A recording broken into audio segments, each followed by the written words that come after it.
Hi all, welcome to my YouTube channel. ഇന്ന് ഞാൻ നമ്മുടെ കണ്ണിൻ്റെ താഴേക്കുള്ള ഐ ബാഗ്സ് ഇല്ലേ, അതിനെക്കുറിച്ച് കുറച്ച് കാര്യം പറയാനാണ് വന്നേക്കുന്നത്. എൻ്റെ അടുത്ത് 2-3 പേര് എനിക്ക് പേഴ്സണലി മെസ്സേജ് ഇട്ടും ചോദിച്ചു, അല്ലാതെയും ചോദിച്ചിട്ടുണ്ട് ഐ ബാഗ്സിനെ കുറിച്ചൊരു വീഡിയോ ഇടാവുന്നു. അപ്പം എനിക്കറിയാമെന്നുള്ള കുറച്ച് കാര്യങ്ങളാണ്. ഒരു ഡോക്ടേഴ്സ് ഒന്നും പറയുന്ന മാതിരിയൊന്നും അല്ല ഞാൻ പറയുന്നത്. എനിക്കറിയാമെന്നുള്ള കുറച്ച് കാര്യങ്ങളും നമുക്ക് വീട്ടിൽ എങ്ങനെ അത് കുറച്ചൊന്ന് കുറയ്ക്കാം എന്നുള്ള രീതിയിലുള്ള ചെറിയൊരു നോർമലി ഉള്ളൊരു നോളജാണ് ഞാൻ പറയാൻ പോകുന്നത്. അപ്പോൾ എല്ലാവർക്കും ഈ വീഡിയോ ഇഷ്ടമാകുമെന്ന് വിചാരിക്കുന്നു. ഇഷ്ടമായിട്ടുണ്ടെങ്കിൽ ലൈക്ക് ചെയ്യണം, സബ്സ്ക്രൈബ് ചെയ്യണം, അതൊക്കെ ചെയ്യണേ, ഹൈപ്പും കൂടി ചെയ്യണേ. അപ്പോൾ എന്താണ് ഈ ഐ ബാഗ്സ് എന്ന് പറയുന്നത്? ഐ ബാഗ്സ് എന്ന് പറയുമ്പോൾ ഈ കണ്ണിൻ്റെ താഴെയായിട്ട് ചെറിയ ഒരു വീക്കം പോലെ കാണും. അത് പഫിനെസ്, ഐ ബാഗ്സ് എന്നോ ചെറിയ സ്വെല്ലിംഗ് എന്നോ ഒക്കെ പറയാൻ പറ്റും. സാഗ് ചെയ്യുന്ന സ്കിന്ന് കുറച്ചൊന്ന് സാഗ് ചെയ്ത് ഇങ്ങനെ വീർത്തിരിക്കും, അതാണ് ഐ ബാഗ്സ്. ചിലർക്കത് ഒരുപാടായിട്ട് തോന്നിക്കും, ചിലർക്ക് ചെറുതായിട്ട് തോന്നിക്കും. ഇതിനെയാണ് ഐ ബാഗ്സ് എന്നോ ഐ പഫിനെസ് എന്നോ ഒക്കെ പറയുന്നത്. അപ്പോൾ എന്തുകൊണ്ടാണ് ഇത് വരുന്നതെന്ന് വെച്ചാൽ ഇത് നാച്ചുറൽ ആയിട്ടുള്ള ഒരു പ്രോസസ്സ് തന്നെയാണ്. നമ്മൾ പ്രായമാകും തോറും വരുന്ന ഒരു പ്രശ്നമാണിത്. ചെറുപ്പക്കാർക്ക് ഇത് അധികം കാണാറില്ല. ചെറുപ്പക്കാരായ കുട്ടികൾക്ക് വരണമെങ്കിൽ അതിന് വേറെ ഒരുപാട് കണ്ടീഷൻസ് കാണും. നമ്മുടെ പ്രായക്കാർക്ക് നാച്ചുറലായിട്ട് ഒരു ഏജ് ആകുമ്പോഴത്തേക്ക് വരും. പിന്നെ നമ്മുടെ ലൈഫ് സ്റ്റൈൽ കൊണ്ടുവരാം, നമ്മുടെ വേറെ ആരോഗ്യ പ്രശ്നങ്ങൾ കൊണ്ടുവരാം. പിന്നെ തൈറോയിഡ് ഉള്ളവർക്കുണ്ടാകാം, കിഡ്നിക്ക് എന്തെങ്കിലും സംബന്ധമായ അസുഖങ്ങളുള്ളവർക്കുണ്ടാകാം. പിന്നെ നമ്മുടെ ജീവിത രീതി കൊണ്ടുണ്ടാകാം. ജീവിത രീതി എന്ന് ഞാൻ ഉദ്ദേശിച്ചത് നമുക്ക് ഉറക്കമില്ലായ്മ, നമ്മൾ നേരെ ചൊവ്വെ വെള്ളം കുടിക്കാതിരിക്കുക, ഇങ്ങനെ ഒക്കെയുള്ള ഒരുപാട് ഫാക്ടേഴ്സ് ഉണ്ട് ഇങ്ങനെ ഐ ബാഗ്സ് വരാനായിട്ട്. പിന്നെ ജനറ്റിക്കലിയും വരാം. ജനറ്റിക്കായിട്ട് വരുമ്പോൾ അത് ചെറുപ്പക്കാർക്ക് ഒരുപാട് വരുന്നത് കൂടുതലും ജനറ്റിക്കാണ്. ചിലപ്പം അവരുടെയൊക്കെ അച്ഛനും അമ്മയ്ക്കും ഒക്കെ പൊതുവേ ഇവിടെ തടിച്ചതായിരിക്കാം. അപ്പോൾ അങ്ങനെയുള്ളവർക്ക് അങ്ങനെ ഉണ്ടാകാം. പിന്നെ ജനറ്റിക്കലിയും നമുക്കും ഉണ്ടാകാം, ഇല്ലയെന്ന് പറയുന്നില്ല. പക്ഷേ ഇതെല്ലാം നമുക്ക് നമ്മൾ കുറേ കെയർഫുള്ളായിട്ട് നമ്മുടെ സ്കിന്നും നമ്മുടെ ആരോഗ്യവും എല്ലാം നമ്മൾ സൂക്ഷിക്കുകയാണെങ്കിൽ ഇത് ഒരു പരിധി വരെ നമുക്കത് റെഡ്യൂസ് ചെയ്ത് നിർത്താനും കഴിയും. കംപ്ലീറ്റ്ലി പോകുമെന്ന് വെച്ചാൽ അതിനൊക്കെ ഡോക്ടേഴ്സിൻ്റെതായ രീതിയിലുള്ള കാര്യങ്ങൾ, അവരുടേതായ ചില പ്രൊസീജിയേഴ്സൊക്കെ ചെയ്യുമ്പോൾ അത് കംപ്ലീറ്റ്ലി മാറിക്കിട്ടാമെന്ന് പലതും കണ്ടിട്ടുണ്ട്. പക്ഷേ നമുക്കിപ്പോൾ വീട്ടിൽ ചെയ്യാൻ പറ്റുന്ന ചെറിയ ചെറിയ പൊടിക്കൈകളുണ്ട് ഒരു പരിധി വരെ നമുക്കതിനെ ഒന്ന് തടഞ്ഞു നിർത്താനല്ല, തടഞ്ഞു നിർത്താന്ന് വെച്ചാൽ ഒന്നതിനെ റെഡ്യൂസ് ചെയ്ത് കളയാനായിട്ട് സാധിക്കും. നമ്മൾ പ്രായമായി വരുമ്പോൾ നമ്മുടെ ഐലിഡ്സിനെ സപ്പോർട്ട് ചെയ്യുന്ന മസിൽസ്, ടിഷ്യൂസ് എല്ലാം ഇങ്ങനെ വീക്കനാകും. ഇലാസ്റ്റിസിറ്റി ലൂസനാകും. കൊളാജനൊക്കെ നഷ്ടപ്പെട്ട് ഇലാസ്റ്റിസിറ്റി ഒക്കെ ലൂസനാകുമ്പോഴാണ് ഇത് താഴോട്ട് ഇങ്ങനെ ഇറങ്ങിയും അവിടെ ഇങ്ങനെ ഫ്ലൂയിഡ് റിട്ടൻഷൻ ഉണ്ടാകുകയും ചെയ്യുന്നു. ചില ആൾക്കാരുണ്ട് ഉപ്പ് കൂടുതൽ കഴിക്കുന്നവർ, അവർക്കത് കൂടുതലായിട്ട് കാണപ്പെടാറുണ്ട്. പിന്നെ ഉറക്കം ഇല്ലാത്തവർക്ക് കൂടുതലായി കാണാറുണ്ട്. പിന്നെ സ്ട്രെസ്, ടെൻഷൻ അങ്ങനെയൊക്കെ വരുമ്പോഴാണല്ലോ ഉറക്കം ഇല്ലാതാകുന്നത്. അപ്പോൾ ഈ ഉറക്കമില്ലായ്മ ഒരു പ്രധാന ഘടകമാണ്. നമുക്ക് നല്ല രീതിയിൽ ഉറക്കം ഉണ്ടെങ്കിൽ തന്നെ നമ്മുടെ ആരോഗ്യമൊക്കെ കുറേ നാൾ നന്നായിട്ട് തന്നെ ഇരിക്കും. നന്നായിട്ട് ഉറങ്ങാനാണ് നമ്മൾ ശ്രമിക്കാനുള്ളത്. നമ്മൾ ആവശ്യമില്ലാത്ത കാര്യം വിചാരിച്ച് ടെൻഷൻ അടിച്ച് നമ്മളെ ഉറക്കമൊക്കെ പോയി കഴിഞ്ഞാൽ ഇതെല്ലാം നമ്മളെ ആരോഗ്യത്തെയാണ് ബാധിക്കുന്നത്. അതായത് ഇതെല്ലാം കാരണം ഐ ബാഗ്സ് ഉണ്ടാകാൻ ഉള്ള സാധ്യത കൂടുതലാണ്. പിന്നെ ചില മനുഷ്യർക്ക് അലർജിയുണ്ട്. അലർജി, അതായത് സൈനസൈറ്റിസ് അങ്ങനെയൊക്കെയുള്ള പല അലർജി ഒക്കെ ഉണ്ടാകുന്നവർക്ക് ഈ അലർജിയൊക്കെ ഒരു ഡോക്ടറിനെ കണ്ട് അതെല്ലാം കുറച്ച് വെക്കാനും അല്ലെങ്കിൽ അലർജി വരാത്ത രീതിയിൽ നമ്മളെ ജീവിത രീതിയെ കൊണ്ടുപോകാനും ഒക്കെ ശ്രമിച്ചാൽ നമുക്ക് ഈ ഐ ബാഗ്സ് അധികം വരാതിരിക്കും. കാരണം ഐ ബാഗ്സ് ഈ അലർജി കാരണം സൈനസൈറ്റിസ് ഒക്കെ ഉണ്ടെങ്കിൽ ഇവിടെ ഫ്ലൂയിഡ് കെട്ടി നിൽക്കും. ഈ ഫ്ലൂയിഡ് കെട്ടി നിൽക്കുന്നതാണ് നമുക്ക് ഐ ബാഗായിട്ട് ഇങ്ങനെ ഉന്തി വരുന്നത്. പല കാര്യങ്ങളിൽ വേറൊന്ന്, നമ്മുടെ ഈ ഐ സോക്കറ്റിനെ പ്രൊട്ടക്റ്റ് ചെയ്യുന്ന ഫാറ്റ് ഉണ്ട്. ഈ ഫാറ്റ് നമ്മൾ ഏജ് ആകും തോറും അത് കുറഞ്ഞിട്ട് ആ ഫാറ്റ് താഴോട്ട് ഇങ്ങനെ വലിഞ്ഞിറങ്ങി ഇവിടെ വന്ന് അതിനെ ലൂസനാക്കുന്ന എന്തുകൊണ്ടാണ്? നമ്മുടെ ശരീരത്തിലെ കൊളാജനൊക്കെ നഷ്ടപ്പെടുമ്പോഴാണ് അതിൻ്റെ ഇലാസ്റ്റിസിറ്റി പോയി ലൂസനാക്കുന്നത്. അപ്പോൾ അതിങ്ങനെ വന്ന് തൂങ്ങി ഇറങ്ങി കിടക്കുന്ന കൊണ്ടും ഈ ഐ ബാഗ്സ് ഉണ്ടാകാറുണ്ട്. അതായത് അവിടെ നിന്നുള്ള ഫാറ്റ് താഴോട്ട്, ആ ഫാറ്റ് ഡിപ്പോസിറ്റ് താഴോട്ട് ഇങ്ങനെ ഇറങ്ങി ഇവിടെ വന്ന് ഇങ്ങനെ കെട്ടിക്കിടക്കുന്നതായിട്ട് ആ പഫിനെസ് ഉണ്ടാക്കി, അതാണ് പഫി ഐസ് എന്ന് പറയുന്നത്. ഉപ്പ് കൂടുതൽ കഴിക്കുന്നവർക്ക് ഇത് കൂടുതലായിട്ട് കണ്ടുവരാറുണ്ട്. അപ്പം നമ്മൾ ആഹാര രീതിയിൽ വരണം ചെറിയ മാറ്റങ്ങൾ, വൈറ്റമിൻ സി ഫുഡുകൾ കഴിക്കുന്ന കൂടുതലായിട്ട് എടുക്കാൻ ശ്രമിക്കുന്നത്, അതെല്ലാം ഇതിനെ കുറയ്ക്കാനായിട്ട് ശ്രമിക്കും. ഇതിനെ കുറയ്ക്കാനായിട്ട് സഹായിക്കും. വൈറ്റമിൻ സി അടങ്ങിയ ഭക്ഷണങ്ങളാണ് ഏറ്റവും നല്ലത്. ഉപ്പ് കൂടുതൽ നമുക്കൊക്കെ ഒരു പ്രായം കഴിയുമ്പം ചിലർക്ക് ടേസ്റ്റ് ബഡ്സ്, അതായത് നാവിലുള്ള രുചി കുറയാനുള്ളൊരു സാധ്യതയുണ്ട്. അപ്പം നമ്മൾ എന്ത് ചെയ്യും? ഉപ്പ് കൂടുതലിടും. ഈ ഉപ്പ് കൂടുതലിടുന്ന കാരണം എന്ത് പറ്റും? ഇതൊക്കെയാണ് വരുന്നത്. അപ്പം നമുക്ക് ടേസ്റ്റ് ഇല്ലെങ്കിലും നമ്മുടെ ആരോഗ്യമാണ് മുഖ്യമെങ്കിൽ നമ്മൾ ഉപ്പ് കുറച്ച് കഴിക്കാനായിട്ട് ശ്രമിക്കുക. ഉപ്പ് പഞ്ചസാരയൊക്കെ കുറച്ച് കഴിക്കുക. അപ്പോൾ ഇങ്ങനെയുള്ള കാര്യങ്ങൾക്കൊക്കെ ഒരു പരിധി വരെ ഇല്ലാതിരിക്കാനായിട്ട് അത് സഹായിക്കും. പിന്നെ നമ്മൾക്ക് നന്നായിട്ട് ഉറങ്ങണം. ഒരു 7-8 മണിക്കൂറെങ്കിലും നല്ല ഉറക്കം കിട്ടണം. ഈ ഉറക്കമില്ലായ്മയും ഇത് ഇങ്ങനെ ഇവിടെ ഇങ്ങനെ തൂങ്ങിയിറങ്ങി കെട്ടി ഇങ്ങനെ ബൾജ് ചെയ്തിരിക്കാൻ ഉള്ള ഒരു പ്രധാന കാരണം ഉറക്കമില്ലായ്മയാണ്. നമ്മുടെ ഉറക്കം നല്ലതായിട്ട് എല്ലാ ദിവസവും നന്നായിട്ട് ഉറങ്ങുകയാണെങ്കിൽ ഇതൊരു പരിധി വരെ ഇങ്ങനെയുള്ളൊരു സംഭവം ഉണ്ടാകാൻ സാധ്യത കുറവാണ്. അപ്പം അതുപോലെ തന്നെ ഉറങ്ങുന്നതിന് തൊട്ട് മുന്നേ നിങ്ങൾ ഒരുപാട് വെള്ളം കുടിക്കാതിരിക്കുക. കുറച്ച് മുന്നേ തന്നെ, ഒരു മണിക്കൂർ മുന്നേ, 1-2 മണിക്കൂർ മുന്നേ തന്നെ ആഹാരമൊക്കെ കഴിച്ച് വെള്ളമെല്ലാം കുടിച്ച് ഇരുന്ന് കഴിഞ്ഞാൽ കുഴപ്പമില്ല. അതുപോലെ തന്നെ നമ്മൾ ഉറങ്ങുന്നതിന് മുമ്പേ നമ്മൾ നന്നായിട്ട് മുഖം കഴുകുക. ചില മനുഷ്യരുണ്ട്, നമ്മൾ കണ്ണിൽ കൺമഷിയും ഇതുമെല്ലാം ഇട്ടും കൊണ്ടങ്ങ് കിടന്നുറങ്ങും. ചില അലർജിക് കണ്ടീഷൻസ് കൊണ്ടും ഇതുണ്ടാകാം. അതായത് കണ്ണിൽ കൺമഷി എഴുതുന്നവരോ കണ്ണിൽ എന്തെങ്കിലും വേറെ മേക്കപ്പ് ചെയ്ത് കണ്ണിൽ കൺമഷി, മസ്കാര, ഐലൈനർ ഇതൊക്കെ വെച്ചുകൊണ്ട് കിടന്നുറങ്ങുന്നവരുണ്ട്. അങ്ങനെ ഒരിക്കലും ചെയ്യരുത്. മുഖം നല്ല ക്ലീൻ ആക്കി വെക്കുക. മുഖം നല്ല ക്ലീൻ ആക്കി വെച്ചിട്ട് ഉറങ്ങുക. പിന്നെ ഇഷ്ടമുള്ള രീതിയിലുള്ള എന്തെങ്കിലും മോയ്സ്ചറൈസർ ഇടാൻ ശ്രമിക്കുക. പിന്നെ നല്ല ഐ ക്രീംസുകൾ കിട്ടും. ഐ ക്രീംസ്, അത് റെറ്റിനോളൊക്കെ അടങ്ങിയ ഐ ക്രീം ആണെങ്കിൽ ഒരു പരിധി വരെ ഇവിടുത്തെ കൊളാജിൻ്റെ പ്രൊഡക്ഷനെ വർദ്ധിപ്പിക്കുകയും അപ്പം സ്കിന്നിന് നല്ല കുറച്ച് ബലം കൂടുകയും അപ്പോൾ ഇത് കുറയ്ക്കാനും ഒക്കെ സഹായിക്കുന്ന ഐ ക്രീമുകളും ഇന്ന് കിട്ടാറുണ്ട്. അത് കംപ്ലീറ്റ്ലി അതിനെ മാത്രം ആശ്രയിച്ചുകൊണ്ടിരുന്നാൽ അത് കുറയുമെന്ന് വിചാരിക്കേണ്ട. അത് ഇതിന് ഒരു സഹായിക്കും എന്നേ ഉള്ളൂ. അല്ലാതെ ഇത് നമ്മളുടെ ഒരുപാട് ഫാക്ടേഴ്സ് ഉൾപ്പെട്ടതാണ് ഇങ്ങനെ വരുന്നത്. അപ്പോൾ എല്ലാം നമ്മളത് അതുപോലെ കണ്ടും അതിന് വേണ്ടിയിട്ടുള്ള കാര്യങ്ങളും ചെയ്തു കഴിഞ്ഞാൽ നല്ലതാണ്. പിന്നെ ചില ആൾക്കാർ സ്മോക്ക് ചെയ്യുന്നവരുണ്ട്, ആൽക്കഹോൾ എടുക്കുന്നവരുണ്ട്. അങ്ങനെയൊക്കെ ഉള്ളവർ അതൊന്നും എടുക്കാതിരിക്കാൻ വേണ്ടി ശ്രമിക്കുക. ആൽക്കഹോൾ കണ്ടന്റ് നമ്മുടെ ബോഡിക്കകത്ത് ഉണ്ടാകുമ്പോഴും ഇത് ഉണ്ടാകും.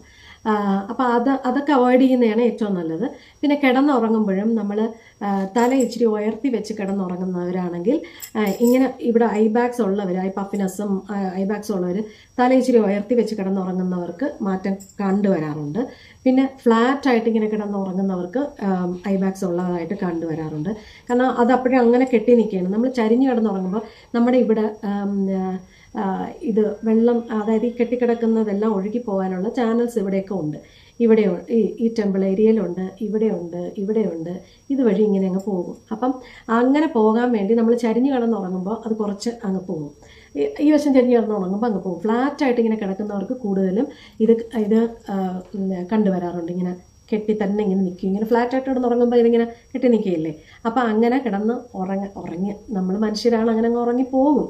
എന്നിരുന്നാൽ പോലും ഒന്ന് ശ്രദ്ധിച്ച് ഉറങ്ങുകയാണെങ്കിൽ ഇതെല്ലാം ഇതൊക്കെ ഓരോ ചെറിയ ചെറിയ ടിപ്പുകളാണെന്നേ ഉള്ളൂ. ഇതൊന്നും കംപ്ലീറ്റ്ലി അങ്ങ് മാറുമെന്ന് ഞാൻ പറയുന്നത് കൊണ്ട് നിങ്ങൾ വിചാരിക്കേണ്ട. ഇതെല്ലാം ഇതിൻ്റെ ഒരു ഭാഗമാണ്. നമുക്ക് വീട്ടിൽ ഇരുന്ന് ചെയ്യാൻ പറ്റുന്ന കാര്യങ്ങളാണ് ഞാൻ ഈ പറഞ്ഞു തരുന്നത്. നമ്മൾ ഉറങ്ങുന്നത്, നമ്മൾ കഴിക്കുന്ന ആഹാരം, നമ്മൾ വെള്ളം കുടിക്കുന്നത്, നമ്മുടെ ഉപ്പിൻ്റെ അംശം കുറയ്ക്കുന്നത്, പിന്നെ നമ്മൾ സ്കിന്ന് വൃത്തിയാക്കുന്നത്, ഇതെല്ലാം ഇതിൻ്റെ ഒരു ഭാഗമായിട്ട് വരും. നമ്മൾ കുറച്ച് ശ്രദ്ധിക്കണം നമ്മുടെ ശരീരം. അങ്ങനെ ശ്രദ്ധിച്ചാൽ മാത്രമേ ഇതിനൊക്കെ ഒരു പരിഹാരം കാണാൻ വീട്ടിലിരുന്ന് പറ്റുള്ളൂ. ഇല്ല, ഇപ്പം കാശുള്ളവരാണെങ്കിൽ ഇപ്പോൾ ഒരുപാട് പ്രൊസീജിയേഴ്സ് ഉണ്ട്. ഈ ഐബാക്സ് ഒക്കെ ഒരുപാടുള്ളവർ, ചില ഡോക്ടേഴ്സ് ഉണ്ട് ഇവിടെ ഇങ്ങനെ സർജറി ഒന്നിങ്ങനെ, ഒരു ചെറിയ സർജറിയാണ്, ഇങ്ങനെ ചെയ്തിട്ട് ടൈറ്റായിട്ട് സ്കിന്നിനെ പിടിച്ച് ആ കൊഴുപ്പങ്ങ് എടുത്ത് കളയും. ചിലർക്ക് കൊഴുപ്പാണ് അടിയുന്നത്. അപ്പോൾ ഈ കൊഴുപ്പങ്ങ് എടുത്ത് കളയും, എന്നിട്ട് ടൈറ്റായിട്ട് സ്റ്റിച്ച് ചെയ്യും. സ്റ്റിച്ച് ചെയ്യുമ്പോൾ ഇവിടെ ഇങ്ങനെ കുറച്ച് ദിവസത്തെ റെസ്റ്റ് വേണമെന്ന് തോന്നുന്നു. പക്ഷേ അതുകൊണ്ട് അത് ഭയങ്കര റെസ്റ്റ് വേണമെന്ന് വെച്ചാൽ ഇല്ല. പക്ഷെ എന്നാലും റെസ്റ്റ് എടുത്ത് അത് ആ സ്റ്റിച്ച് അങ്ങ് മാഞ്ഞു പോകുന്ന സ്റ്റിച്ചായിരിക്കും. അപ്പോൾ അതങ്ങ് മാറിക്കിട്ടും. അങ്ങനെ ഒരുപാട് പേര് ഇപ്പോൾ ചെയ്യുന്നുണ്ട്. ഇവിടെ കെട്ടിക്കിടക്കുന്ന ആ ഫാറ്റിനെ എടുത്ത് കളഞ്ഞ് അവിടെ അങ്ങ് സ്കിന്ന് ടൈറ്റാക്കി ചെയ്യുന്നത്. അപ്പോൾ അങ്ങനെയൊക്കെയുള്ള പ്രൊസീജിയേഴ്സ് ചെയ്യുന്ന ആൾക്കാരും ഉണ്ട്. അപ്പം നമുക്കൊക്കെ വീട്ടിലിരുന്ന് ചെയ്യാൻ പറ്റുന്നതാണ് ഞാൻ ഈ പറഞ്ഞത്, എൻ്റെ ചെറിയ അറിവ് വെച്ചിട്ട്. വേറൊരു കാര്യം നമുക്ക് വീട്ടിൽ ഇരുന്ന് ചെയ്യാൻ പറ്റുന്നത് എന്തെന്ന് പറഞ്ഞാൽ, നമ്മൾ ഗ്രീൻ ടീ ബാഗ്സ് ഉണ്ടല്ലോ, ടീ ബാഗ്, അത് വാങ്ങിച്ചിട്ട് വെള്ളം തിളപ്പിക്കുക. എന്നിട്ട് അതിലൊരു 5-6 മിനിറ്റ് ഇട്ട് വെച്ചിട്ട് ഇത് തണുക്കുമ്പോൾ എടുത്തൊന്ന് ഫ്രിഡ്ജിൽ വെക്കുക. ഫ്രിഡ്ജിൽ വെച്ച് നല്ല തണുപ്പ് ആകുമ്പോൾ ഈ ടീ ബാഗ്സിന് എടുത്ത് ഒന്ന് പിഴിഞ്ഞിട്ട് ഒരു 10-20 മിനിറ്റ് നമ്മുടെ 2 കണ്ണിലായിട്ട് വെക്കുക. ഈ 2 കണ്ണിലായിട്ട് അത് ദിവസവും ചെയ്യണം. ആ ദിവസം ചെയ്യുമ്പോൾ ഇത് കുറയ്ക്കാനായിട്ട് സഹായിക്കും. പിന്നെ ഞാൻ പറഞ്ഞ പോലെ റെറ്റിനോളോ കഫീനോ ഒക്കെ അടങ്ങിയ പിന്നെ ക്രീംസുകളും ഐ ക്രീമുകളൊക്കെ ഉണ്ടല്ലോ, അതും ഈ പഫിനെസ് കുറയ്ക്കാൻ സഹായിക്കും. പിന്നെ സ്പൂൺ ഉണ്ടല്ലോ, സ്പൂണ് 2 സ്പൂൺ എടുത്ത് ഫ്രിഡ്ജിൽ വെച്ച് നല്ല തണുക്കുമ്പോൾ അതെടുത്ത് നല്ലോണം ഒരുപാടിട്ട് അമർത്തി കൊടുക്കരുത്, പക്ഷെ നല്ല തണുപ്പ് ഇങ്ങനെ കൊടുക്കുമ്പോൾ അതും കുറയ്ക്കാനായിട്ട് സഹായിക്കും. ഇതെല്ലാം ദിവസവും ചെയ്യുന്ന കാര്യങ്ങളാണ്. അപ്പോൾ സ്പൂണ്, തണുത്ത സ്പൂണ്, ഇത് tea bags, green tea bags, അത് നല്ലതാണ്. ഇല്ലെങ്കിൽ ഒരു തുണി, ഒരു ചെറിയ കർച്ചീഫ് പോലെ 2 എണ്ണം എടുത്തിട്ട് അത് ഫ്രിഡ്ജിൽ വെച്ച് നല്ല തണുക്കുമ്പോൾ ഇങ്ങനെ വെക്കുന്നത് നല്ലതാണ്. അല്ലെങ്കിൽ തുണി നല്ല തണുത്ത വെള്ളത്തിൽ പിഴിഞ്ഞിട്ട് അതിങ്ങനെ അതിനെ കോൾഡ് കംപ്രസ് എന്നാണ് പറയുന്നത്. അതിങ്ങനെ പതുക്കെ ഒന്ന് പ്രസ് ചെയ്താലും അത് കുറച്ചൊന്ന് കുറഞ്ഞു കിട്ടും, ഈ വീർത്തിരിക്കുന്ന ഭാഗം എന്ന് പറയും. ഇതൊക്കെ ദിവസവും ചെയ്യണം. ഈ റെറ്റിനോൾ അടങ്ങിയതും കഫീൻ അടങ്ങിയൊക്കെ ഉള്ള ഐ ക്രീംസുകൾ വെച്ചാൽ ഇവിടുത്തെ സ്കിന്ന് കുറച്ചൊന്ന് ടൈറ്റ് ആക്കാൻ സഹായിക്കും. കാരണം എന്താ വെച്ചാൽ ഞാൻ മുന്നേ പറഞ്ഞെന്ന് തോന്നുന്നു, കാരണം കൊളാജൻ പ്രൊഡക്ഷൻ അവിടെ ഉണ്ടാകുകയും സ്കിന്ന് കുറച്ച് ടൈറ്റ് ആവുകയും ചെയ്യുമ്പോൾ ഇവിടുത്തെ ഈ വീർത്തിരിക്കുന്ന അത് ഒന്ന് കുറയ്ക്കാനായിട്ട് അത് സഹായിക്കും. പിന്നെ വെള്ളരിക്ക ഉണ്ടല്ലോ, വെള്ളരിക്ക നമ്മൾ ഫ്രിഡ്ജിൽ വെച്ചിട്ട് അത് സ്ലൈസ് ചെയ്തിട്ട് നമ്മൾ കണ്ണടച്ചിട്ട് അത് കണ്ണിൻ്റെ മേലിൽ കുറച്ച് നേരം വെച്ചിട്ട് റിലാക്സ് ചെയ്യുക. ഇതും നല്ലൊരു പ്രതിവിധിയാണ്. ഇതൊക്കെ എന്നും ചെയ്യണം. നമുക്ക് ഒരു പ്രായമാകുമ്പോൾ നമുക്ക് കുറേ ഫ്രീ ടൈം കിട്ടുമായിരിക്കും. ആ സമയത്ത് നമ്മളെ തന്നെ ടേക്ക് കെയർ ചെയ്യാനായിട്ട് ശ്രദ്ധിക്കണേ. പിന്നെ നമുക്ക് വീട്ടിലിരുന്ന് ചെയ്യാൻ പറ്റുന്ന കാര്യങ്ങളാണ് ചെറിയൊരു മസാജ് കൊടുക്കുക എന്ന് പറയുന്നത്. ചെറിയൊരു മസാജ് എന്ന് പറയുമ്പോൾ നിങ്ങൾ നല്ല രീതിയിൽ പിന്നീട് മുഖത്തിനെ പ്രിപ്പയർ ചെയ്യണം. അതായത് മുഖം ഡ്രൈ ആയിരിക്കരുത്. നല്ല എണ്ണയോ അല്ലെങ്കിൽ ക്രീമോ ഒക്കെ ഉണ്ടെങ്കിൽ നല്ല ഒന്ന് ഇട്ടതിന് ശേഷം ഇവിടെ മൊത്തത്തിൽ, അതായത് കണ്ണിന് ചുറ്റുമുള്ള ഐ ക്രീമോ അല്ലെങ്കിൽ എന്തെങ്കിലും എണ്ണ കണ്ണിൻ്റെ അകത്ത് പോകാതിരിക്കാൻ ശ്രദ്ധിക്കുക. ഈ സ്വീറ്റ് ആൽമണ്ട് ഓയിലൊക്കെ ഉണ്ട്, അതാകുമ്പോഴത്തേക്ക് ഈ കറുപ്പ് മാറും. എന്നാൽ നല്ലൊരു നമ്മുടെ കൈ ഗ്ലൈഡ് ചെയ്യണം. ആ ഗ്ലൈഡ് ചെയ്ത് പോകണം, അല്ലാതെ നമ്മൾ ടൈറ്റായിട്ട് വെച്ചുകൊണ്ടല്ല. അല്ലെങ്കിൽ നല്ലൊരു മോയ്സ്ചറൈസറോ എന്തെങ്കിലും നല്ലോണം ഇടണം. ഇട്ടതിന് ശേഷം നമ്മുടെ ഈ ഫിംഗറെ ഉപയോഗിക്കാവൂ, റിംഗ് ഫിംഗേഴ്സേ ഉപയോഗിക്കാവൂ. കണ്ണിൻ്റെ ചുറ്റും എപ്പോഴും മസാജ് കൊടുക്കുന്ന റിംഗ് ഫിംഗർ വെച്ചായിരിക്കണം. വേറെ ഫിംഗേഴ്സൊക്കെ യൂസ് ചെയ്യുമ്പോൾ പ്രഷർ കൂടുതലാണ്. അപ്പം നമ്മൾ റിംഗ് ഫിംഗർ ഉപയോഗിച്ച് ഇവിടെ ഒന്ന് പ്രസ് ചെയ്യുക. പ്രസ് ചെയ്ത് ഒന്ന് പിടിച്ചതിന് ശേഷം പതുക്കെ ഗ്ലൈഡ് ചെയ്ത് ഇങ്ങനെ വന്ന് ഇവിടെ ടെമ്പിളിൽ കൊണ്ടുവരിക. ടെമ്പിളിൽ കൊണ്ടുവന്നിട്ട് 1, 2, 3 പ്രാവശ്യം ഒന്ന് ചുറ്റിക്കുക. ചുറ്റിച്ചതിന് ശേഷം പതുക്കെ ഇങ്ങോട്ട് താഴോട്ട് കൊണ്ടുവരിക. താഴോട്ട് കൊണ്ടുവന്നിട്ട് ഇവിടെയും ഒന്ന് ചുറ്റിക്കുക. അത് കഴിഞ്ഞ് പതുക്കെ താഴോട്ട് കൊണ്ടുവന്ന് ഈ കോളർ ബോണിൽ കൂടെ ഇതുവരെ കൊണ്ടുവരണം. നമ്മൾ ഇവിടെ നിന്ന് പ്രസ് ചെയ്തതിന് ശേഷം പതുക്കെ മസാജ് ഇങ്ങനെ കൊടുത്ത് ഇവിടെ കൊണ്ടുവന്ന് നിർത്തി ഇവിടെ ഇങ്ങനെ ചുറ്റിച്ച്, അത് കഴിഞ്ഞ് ഇവിടെയും വന്ന് ഇങ്ങനെ 3 പ്രാവശ്യം ചുറ്റിച്ച് പിന്നെ നമ്മൾ ഇവിടോട്ട് താഴോട്ട് കൊണ്ടുവരണം. ഇത് നല്ലോണം മുഖം, നമ്മുടെ സ്കിന്ന് നല്ല ഇങ്ങനെ പോകണം കൈ. അതിന് വേണ്ടിയിട്ട് നല്ല എണ്ണയോ അല്ലെങ്കിൽ ക്രീമോ ഇട്ടിട്ടേ നിങ്ങൾ ചെയ്യാവൂ. ഇനി ഇവിടെ ചെയ്യുന്നതിന് മുന്നേ തന്നെ നിങ്ങൾ ആദ്യം ചെയ്യാനുള്ളത്, നമുക്ക് ഈ സ്കിന്നിൽ ഇവിടെ കെട്ടി നിൽക്കുന്ന ഈ ഫ്ലൂയിഡ് ഇതുവഴി ഒഴുകി പോകണമല്ലോ. അപ്പോൾ അതിനാണ് ഇവിടെയൊക്കെ ഡ്രെയിനേജ് ചാനൽസ് ഉണ്ട്, ഈ ഒഴുകിപ്പോകുന്ന ചാനൽസ് ഉണ്ട്. അപ്പോൾ ആ ചാനൽസിനെ ആദ്യം നിങ്ങൾ ക്ലിയർ ചെയ്യണം. അതെങ്ങനെ ക്ലിയർ ചെയ്യുമെന്ന് വെച്ചാൽ ആദ്യം നിങ്ങൾ ചെയ്യാനുള്ളത്, ഇപ്പം ഇവിടെ ചെയ്യുന്നതിന് മുന്നേ തന്നെ നിങ്ങൾ ഇവിടെ ഒന്ന് പ്രസ് ചെയ്യുക. ഇവിടെ ഒന്ന് പ്രസ് ചെയ്തതിന് ശേഷം 3 പ്രാവശ്യം അങ്ങോട്ടും ഇങ്ങോട്ടും ആക്കിയതിന് ശേഷം അവിടെ നിന്ന് പതുക്കെ ഇങ്ങോട്ട് വരിക. ഇങ്ങോട്ട് വന്ന് ഇവിടെയും ഇങ്ങനെ പ്രസ് ചെയ്ത് പിടിച്ച് 3 പ്രാവശ്യം അങ്ങോട്ടും ഇങ്ങോട്ടും ചെയ്തതിന് ശേഷം പിന്നെ ചെവിയുടെ ബാക്കിലോട്ട് വരിക. അവിടെയും ചെയ്യുക. അവിടെയും ചെയ്തതിന് ശേഷം പതുക്കെ കൊണ്ടുവന്ന് ഇങ്ങനെ പോവുക. ഇതൊരു 4-5 തവണ ചെയ്തതിന് ശേഷം മാത്രമാണ് നമ്മൾ ഇവിടെ നിന്ന് ഈ ഫിംഗർ വെച്ച് അമർത്തി ഇങ്ങനെ കൊണ്ടുവന്നിട്ട് ഇവിടെ കൊണ്ടുവന്ന് അമർത്തി. അപ്പോഴത്തേക്ക് ഈ ചാനൽസ് എല്ലാം നമുക്ക് ഇവിടെ നിന്ന് വരുന്ന ഫ്ലൂയിഡ് എല്ലാം നമുക്ക് ഇവിടെ കൊണ്ടുവരുമ്പോൾ ഇത് ഒഴുകാനായിട്ട് അതിന് സഹായിക്കും. കാരണം ഈ ചാനൽസ് എല്ലാം നല്ല തുറക്കും നമ്മൾ ആദ്യം ഇത് ചെയ്ത് കഴിയുമ്പോൾ എന്നിട്ട് വേണം നിങ്ങൾ കണ്ണിൻ്റെ ചുറ്റാകെ കൊടുക്കാൻ. ഈ മസാജ് ഒരു 10 തവണ വേണമെങ്കിലും കൊടുക്കാം. ഒരുപാട് ബലം പിടിച്ച് ഒരിക്കലും കൊടുക്കരുത്. ബലമില്ല, കാരണം സ്കിന്നിൻ്റെ തൊട്ടടിയിലാണ് ഇതെല്ലാം ഇരിക്കുന്നത്. അപ്പോൾ അത്രയ്ക്കുള്ള ബലം കൊടുത്താൽ മതി. നിങ്ങൾ ഒരുപാട് ബലം കൊടുക്കരുത്. അത് കഴിയുമ്പോഴത്തേക്ക് നമുക്ക് വേണമെങ്കിൽ ഈ 2 ഫിംഗറോ 3 ഫിംഗറോ വെച്ച് ടാപ്പ് ചെയ്യാം. ടാപ്പ് ചെയ്യുക എന്ന് വെച്ചാൽ ഉറക്കെ അടിക്കുക എന്നല്ല, ടാപ്പ് ചെയ്യുക എന്ന് വെച്ചാൽ ഇങ്ങനെ കൊടുക്കുക. ടാപ്പിംഗ് മെത്തേഡ് എന്നാണ് പറയണത്, മനസ്സിലായോ? ഇങ്ങനെ കൊടുക്കുക. ടാപ്പിംഗ് മെത്തേഡ് നല്ലതാണ്.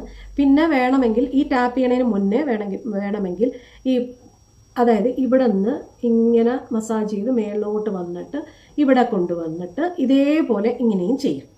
ഇവിടെ നിന്ന് ഇങ്ങനെ മേളിലോട്ട് വന്ന് ഇങ്ങനെ വന്ന് ഇവിടെ വന്ന് അമർത്തിയിട്ട് ഇങ്ങനെ ചെയ്ത് അതും താഴോട്ട് വന്ന് ചെയ്ത് താഴോട്ട് വരിക. ഇങ്ങനെ ചെയ്യാം. നമ്മുടെ പുരികത്തിന് നിങ്ങൾക്ക് മസാജ് കൊടുക്കണമെന്നുണ്ടെങ്കിൽ നിങ്ങൾ പുരികം ഇങ്ങനെ പ്രസ് ചെയ്ത് ഇങ്ങനെ വയ്ക്കുക, എന്നിട്ട് ഇങ്ങനെ ഡ്രാഗ് ചെയ്യുക. ഓക്കെ, ഇങ്ങനെ ഡ്രാഗ് ചെയ്യുക. ഇതും ചെയ്യാം. ഇതെല്ലാം കണ്ണിന് വേണ്ടിയിട്ടുള്ളതാണ് ഞാൻ പറഞ്ഞു തരുന്നത്.